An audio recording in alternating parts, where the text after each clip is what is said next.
नमस्कार, आपके साथ हूं मैं राजीव शर्मा और इंडिया न्यूज पर आप देख रहे हैं कोरोना के खतरे पर हमारा खास शो कोविड का अलार्म और हम कितने तैयार। नए साल के जश्न में पहले देश में एक बार फिर कोरोना तेजी से फैल रहा है। अब तक 11 से ज्यादा राज्यों में कोरोना के नए वेरिएंट JN.1 तेजी से पांव पसारता रजिस्टर हुआ है। दक्षिण भारत के राज्यों में कोरोना का सबसे ज्यादा असर देखा जा रहा है। केरल, तमिलनाडु, कर्नाटक समेत कई राज्यों में सबसे ज्यादा मरीज मिले हैं। स्वास्थ्य मंत्रालय के आंकड़ों के मुताबिक आज देश भर में कोरोना के संक्रमण के 640 नए मामले सामने आए। इसके साथ ही एक्टिव केस यानी कोरोना के वे मरीज जो अब तक ठीक नहीं हुए, उनकी संख्या बढ़कर 2997 हो गई। केरल में एक और मरीज की मौत हुई है। बीते 24 घंटे में देश भर में कोरोना से 6 मौत हो चुकी हैं, जो पिछले 7 महीनों में किसी एक दिन में मौत का सबसे बड़ा आंकड़ा है। ऐसे में प्रशासन समेत स्वास्थ्य विभाग पूरी तरह से अलर्ट पर है। आज हम अस्पतालों की तैयारी पर रियलिटी चेक भी देखेंगे कि आखिर कोरोना को लेकर अस्पताल में कोरोना वार्ड कितने तैयार हैं। तो कोरोना का अलार्म जो बजा है, भारत में फिर फैलने लगा है कोरोना। जी हां, देश के 11 राज्य हैं जहां पर कोरोना अब तक दस्तक दे चुका है। देश में कोरोना के 640 नए मामले सामने आए 24 घंटे में। केरल में सबसे ज्यादा 265 मामले सामने आए। देश में कोरोना के कुल 2997 एक्टिव मामले। गुरुवार को देश भर में कोरोना से 6 मौत हो गई। कोरोना का नया सब वेरिएंट है JN.1 वेरिएंट, ओमिक्रॉन का सब वेरिएंट है। जी हां, JN.1 इम्यूनिटी को भी बेअसर कर रहा है ये नया वेरिएंट। लिहाजा सतर्क रहने की जरूरत है, उन प्रोटोकॉल का पालन करने की जरूरत है जो बेसिक प्रोटोकॉल अब तक बताए गए हैं। वहीं उत्तर प्रदेश में कोरोना के दस्तक के बाद स्वास्थ्य विभाग अलर्ट पर है। नोएडा, गाजियाबाद के बाद अब राजधानी लखनऊ में भी एक महिला कोविड पॉजिटिव पाई गई है। इसके बाद स्वास्थ्य महकमे को अलर्ट कर दिया गया है। कोरोना काल के दौरान बनाए गए अस्पतालों को पूरी तरह से सक्रिय कर दिया गया। साथ ही साथ मॉक ड्रिल करके दक्षता जांचने की भी बात कही गई है। ऐसे में राजधानी लखनऊ के मोहनलालगंज में बने 30 बेड के कोविड हॉस्पिटल का इंडिया न्यूज संवाददाता जय शुक्ला ने रियलिटी चेक किया। कोविड ने एक बार फिर से दस्तक दे दी है। इसको लेकर के स्वास्थ्य महकमे को अलर्ट कर दिया गया है। जो भी कोविड हॉस्पिटल उस दरमियान बने थे, उनको कहीं ना कहीं एक्टिव मोड पर लाया गया है। आपको बता दें, इस वक्त राजधानी लखनऊ के हम मोहनलालगंज में, यहां भी L1 लेवल का एक कोविड हॉस्पिटल बना था जो कि 30 बेड का था, उसको भी सक्रिय कर दिया गया है। इस वक्त हम वहीं पर हैं और यहां आपको दिखाना चाहेंगे। देख सकते हैं, ये कोविड का इमरजेंसी वार्ड है जहां पर अंदर क्या क्या व्यवस्थाएं हैं ये भी हम आपको दिखाएंगे। देख सकते हैं कि किस तरह से इसको पूरा फिर से सक्रिय किया गया है। और साथ ही साथ यहां पर अपने सहयोगी से कहेंगे थोड़ा सा दिखा दें। यहां पर देख सकते हैं कि मॉनिटर की भी व्यवस्था है और ऑक्सीजन, जो उस दौरान ऑक्सीजन की कहीं ना कहीं बहुत ज़्यादा किल्लत हुई थी, तो ऐसे में आप देख सकते हैं यहाँ पर ऑक्सीजन कंसंट्रेटर और साथ ही साथ जो प्लांट से ऑक्सीजन आती है उसकी भी पूरी व्यवस्था है। यहाँ पर आप देख सकते हैं। साथ ही साथ इधर आपको दिखाएंगे कि दवाइयों का यहाँ पर स्टॉक भी है, पूरी दवाइयाँ यहाँ पर व्यवस्थित कर ली गई हैं। ऑक्सीजन सिलेंडर भी यहाँ पर है। तो कहीं ना कहीं ये पूरा जो कोविड जो वार्ड है, जो इमरजेंसी वार्ड है कोविड का, वो कहीं ना कहीं पूरी तरह से दुरुस्त किया गया है। बात करते हैं यहाँ के जो अधीक्षक हैं, इंचार्ज हैं, उनसे बात करते हैं। सर, इस वार्ड को किस तरह से पूरा अलर्ट मतलब व्यवस्थित किया गया है?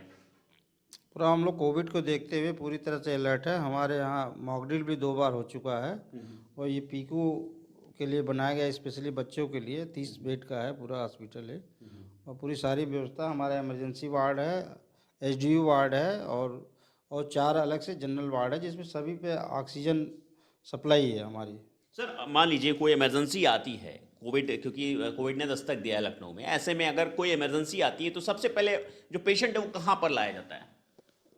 पेशेंट हमारा ICC जो बना है, ये कंट्रोल रूम है, उससे कंट्रोल होता है, उससे रिफ़र होता है मरीज़, तो यहाँ पे आता है, वो एम्बुलेंस के थ्रू आता है। इमरजेंसी वार्ड बना हुआ है, यहाँ पे मैनेज करके मरीज़ को वार्ड में शिफ्ट करते हैं। HDU वार्ड है, ICU की जरूरत है तो ICU में, नहीं तो जनरल वार्ड में रखते हैं।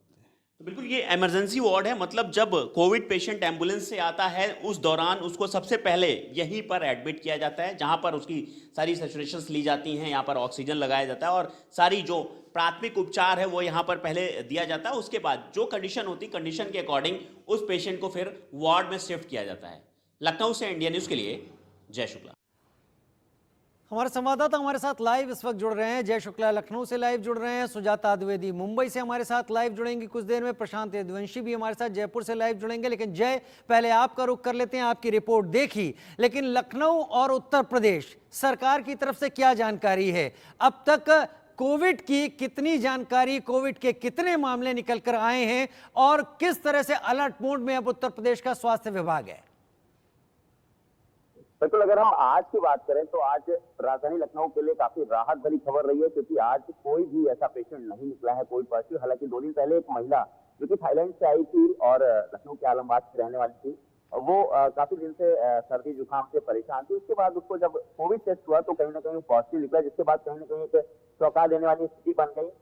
जो स्वास्थ्य विभाग था उसमें भी हड़कंप मच गया और आनंद फानंद सभी जगह अलर्ट कर दिया गया, अलर्ट मोड पर किया गया। और यहाँ तक आपको बता दें कि जो भी हॉस्पिटलों में जो भी जांच होती है, ज्यादातर अगर मरीज जुकाम और सर्दी से परेशान दिखते हैं तो कहीं ना कहीं उनकी अब कोविड जांच कंपलसरी कर दी गई है। उनको ये देखा जाएगा कि उनमें कोविड के सिम्टम्स तो नहीं है या कोविड पॉजिटिव तो नहीं है। तो इसको लेकर के कहीं ना कहीं आपको स्वास्थ्य विभाग को अलर्ट कर दिया गया। और जो दरमियान जो हॉस्पिटल बने थे कोरोना के, उनको भी सक्रिय कर दिया गया है। समय समय पर कहीं ना कहीं उन्हें मॉक ड्रिल भी करके उनकी दक्षता भी जांची जाती थी, किस तरह से ये काम कर रहे हैं। ऑक्सीजन प्लांट हो चाहे वो हॉस्पिटल हो, तो कहीं ना कहीं पूरी तरह से स्वास्थ्य महकमे को अलर्ट कर दिया गया। जिस तरह से राजधानी लखनऊ में भी कोविड ने एक महिला के रूप में दस्तक दी है। जी जय, स्कूलों में खास तौर पर JN.1 जो ओमिक्रॉन का सब वेरिएंट है, ये जिसके मामले लगातार सामने आ रहे हैं और पता चल रहा है कि शरीर में थकान बहुत ज़्यादा हो जाती है, इम्यूनिटी पर ज़्यादा असर डाल रहा है। जो स्कूलों में नौनिहाल हैं, जो बच्चे हैं,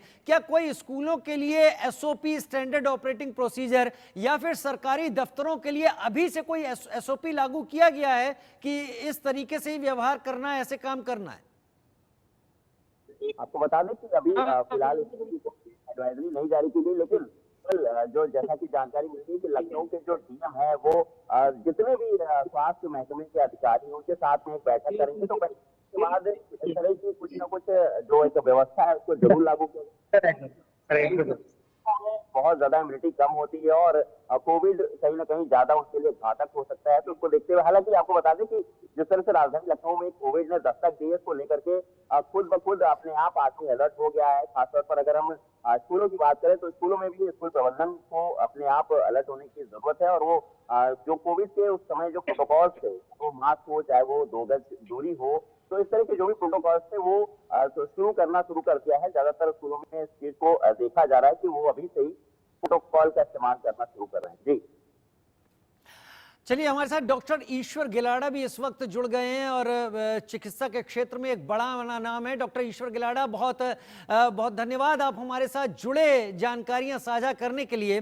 डॉक्टर JN.1 के बारे में क्या जानकारी आप दे पाएंगे? जिस तरीके से अब तक 2997 पूरे देश में एक्टिव मामले हैं, डॉक्टर कितना गंभीर है ये वेरिएंट?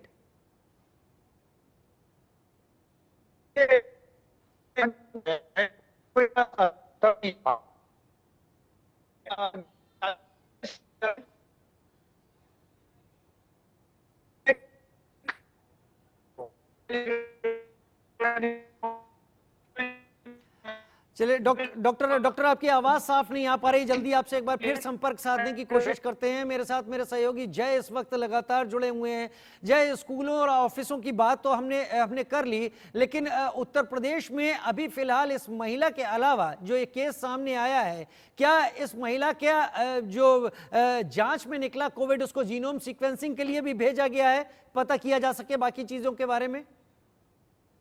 बिल्कुल, जिस तरह से ये महिला कोविड पॉजिटिव आई है, राजधानी लखनऊ की रहने वाली महिला बताई जा रही है, इसके बाद जो आगे की जो जांचें हैं रिपोर्ट जिस तरह से आप बता रहे हैं, उसको भी जांच के लिए आगे भेजा गया है, पता किया जा सके कि ये कोरोना का कौन सा वेरिएंट है, किस वेरिएंट से प्रभावित थी महिला। हालांकि महिला थाईलैंड से होकर के आई, तो इसलिए और भी ज्यादा जरूरी हो जाता है कि वेरिएंट की जांच होना भी जरूरी हो जाएगी, कौन सा वेरिएंट है, और इसको लेकर के उपचार भी आगे का जो बने वो किया जा सके। हालांकि कुछ विशेषज्ञों का ये जरूर कहना है कि जो जिस तरह का जिन्होंने बूस्टर डोज लगवाई है वो कहीं ना कहीं खतरे से बचे हैं, कोविड का इतना खतरा उन पर नहीं है, तो कहीं ना कहीं बूस्टर डोज इसमें काफी प्रभावी अभी तक तो बताई जा रही है। जी बूस्टर डोज काफी प्रभावी बताई जा रही है। इम्यूनिटी को लेकर बड़ा सवाल उठ रहे हैं जय की इम्यूनिटी बहुत कमजोर हो जाती है इस वेरिएंट के चलते। डॉक्टरों से आपकी बात हुई होगी, डॉक्टरों ने फिलहाल क्या इस बारे में अपनी तरफ से मशवरा दिया है, सलाह दी है? बिल्कुल, जैसा कि पहले भी कोरोना के समय जो एक प्रोटोकॉल बना था कि 2 गज दूरी और मास्क है जरूरी, तो कहीं ना कहीं अभी डॉक्टर इसी जो प्रोटोकॉल इसी का पालन करने की सबको हिदायत देते हैं। मास्क जरूर लगाइए और ज्यादातर लोगों से जो दूरी है, डिस्टेंस है, उसको मेंटेन करके रखिए, तो आप इस जो कोरोना जैसे वेरिएंट से बच सकते हैं। और साथ ही साथ इम्यूनिटी को स्ट्रांग रखने के लिए वो सलाह यही देते हैं कि ज्यादातर इस समय जैसे कि अभी ठंड का सीजन है, तो तमाम तरह की सब्जियां और पौष्टिक चीजें मिलती हैं, तो उनका ज्यादा उपयोग करें। खासतौर पर जो सरल पदार्थ हैं जैसे सूप हो गया या इस तरह की चीजों का भी इस्तेमाल करें, जिससे कि इम्यूनिटी शरीर की जो है वो बरकरार रहे और कोरोना का इतना इफेक्ट ना हो पाए। और साथ ही साथ ये भी कह रहे हैं कि अगर काफी समय से आपको जुकाम है, सर्दी जुकाम से प्रभावित हैं और फीवर भी आ रहा है, तो ऐसे में आप जरूर हॉस्पिटल जाएं और जांच कराना बिल्कुल कंपलसरी रखें कि आपको हॉस्पिटल भी जाना है और आपकी कोविड टेस्ट कराना भी कंपलसरी है, क्योंकि जिस तरह से कोविड फैल रहा है, हालांकि पिछले सीजन भी देखा गया था कहीं ना कहीं। चलिए, सुजाता द्विवेदी मेरे साथ मुंबई से इस वक्त जुड़ गई हैं। सुजाता, महाराष्ट्र से JN.1 के कितने मामले अब तक सामने आ चुके हैं? पिछली बार जब कोरोना की लहर चली थी तब महाराष्ट्र में बहुत ज्यादा मामले सामने आए थे और महाराष्ट्र ने खासी तैयारियां भी की थी। इस बार क्या स्थिति है? जिस तरह से देश के 11 राज्यों में मामले आए हैं, महाराष्ट्र किस तरीके से तैयार है?